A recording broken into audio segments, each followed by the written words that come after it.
It is Top Secret Tuesday, delayed till Friday, here on the Florida Maquis Patreon channel.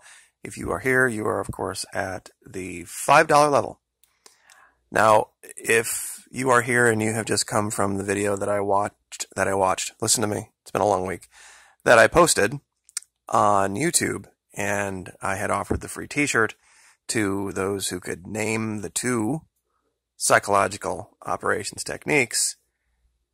We are going to hold off a little bit on me revealing those so that some people have had time to think about it, look through old videos, and see if they can get the answer. So I'm not going to reveal it in this video, but very shortly thereafter I will. However, today we are going to start talking about a specific psychological operations technique that we have never talked about before. This is brand new. And I'm sure once I describe it for you, you will recognize it. Now, I just want everybody to soak up this picture for a minute. And I want you to think about all of the fallacies that you could possibly attribute here. We have a real estate mogul, which is all he was at the time, who is telling you that these steaks in front of him are the world's greatest steaks. Now, what would make you think that a real estate mogul, a guy who's done nothing but buy and sell buildings, would have any kind of specific insight into what makes a great steak or not?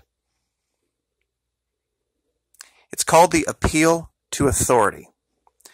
And very recently, we have seen this used in our mainstream media in this story. Of course, because the vice president came out and said that Venezuela was financing the migrant caravan, people just believed him. Why? Appeal to authority. That if somebody has a high position of authority or has a high recognition state, celebrities, somehow they're saying a certain thing makes that thing more likely or more reasonable. It is one of the most difficult things to get beyond with people once they have emotionally attached themselves to a movement or a person. This is how we know we're dealing with a cult. When we talk about the folks who support the current administrator, it's not his ideas. It's not his positions. It's not his politics. It's him. They believe him. Doesn't matter what he says. Doesn't matter what he does. Anything.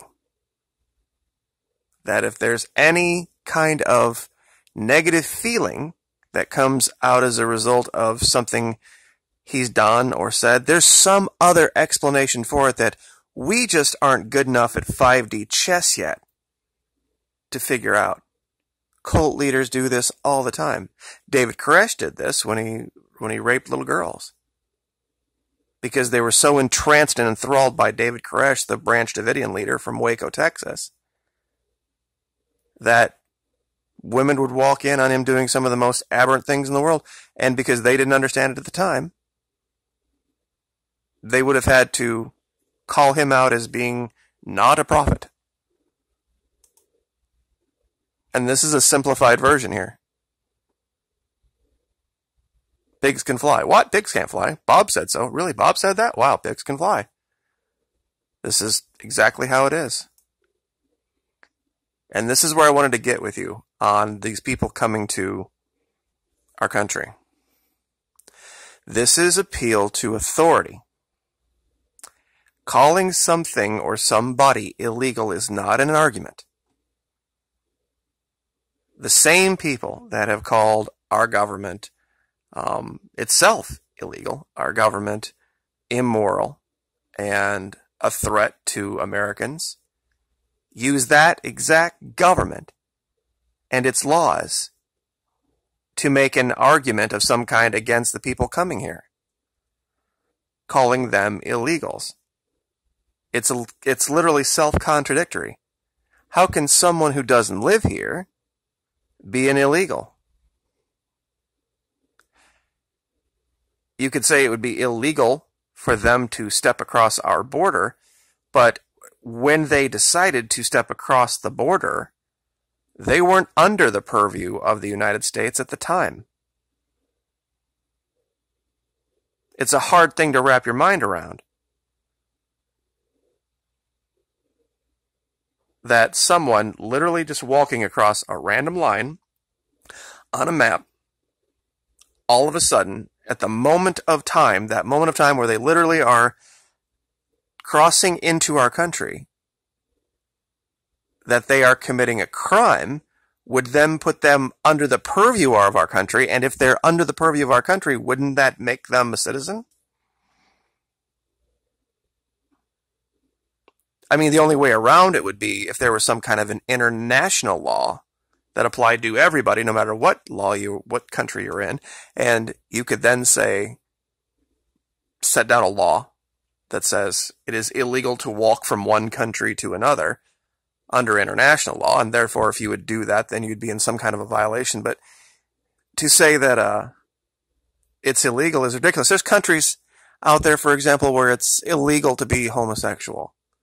So you're saying that if that person walked across the border, literally just by existing inside the line of that country, they were then, by virtue of being a homosexual, were in violation of their laws. It's the exact same thing. Simple existence, breathing of the air inside of our borders cannot possibly be a crime. A punishable crime. It's not how this country was founded. I don't care who you talk to. I don't care what excuse you want to make. When we came to this country, to this piece of land, this continent, so many years ago, and the people that love to wave around the Constitution and talk about how great things were with the Founding Fathers and all that, it was an invasion. There were already people living here. And I don't know how you would try to make that be anything different. Those people are coming here because they're fleeing what? They're fleeing persecution. They're fleeing criminal activity. They're fleeing for their lives, basically, from there to here. We were fleeing what? England. We were fleeing the crown. Came here. There were people already here. Did they get together and have a powwow and talk about the laws that we broke, their laws that we broke? Of course they didn't. It's logic fallacy. Argument from authority is something that is used on both sides. If Barack Obama says A, or Hillary Clinton says this, or the Senate says that, then by definition, by fact of them saying it, it then becomes believable and true. It's a frightening thing to see. It's one of the things that has bothered me most about not the administrator himself, but the group of people that over the years had been so suspicious of government, of any stripe, all of a sudden just completely willing to fall down and fall in line, and any problem with government, they would completely ignore the leader of the government or the people that he put in place in the government.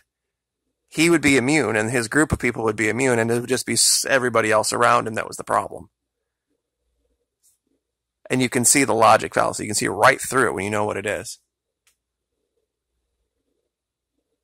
That no matter what he would say, whatever he would say would be the greatest, even if he has absolutely no background whatsoever in it, they will believe it. And this is how you know that you're dealing with a very, very dangerous person. Someone who comes out and says, by name, by me, by my name and my endorsement on something, that is the only reason, the only criterion under which you should believe in it. This appeal to authority. Before he was elected, what made him an authority was that he was a TV star and a billionaire. Those were his qualifications. And now it's because I don't even get it. That's why I had to part ways completely with a lot of people in my life. But we will leave it there. Top Secret Tuesday. Appeal to authority. Psychological Operations 101. Make people believe something simply because someone they are emotionally attached to said it.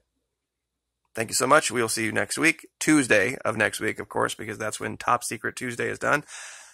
Like, share, subscribe. We will see you next time.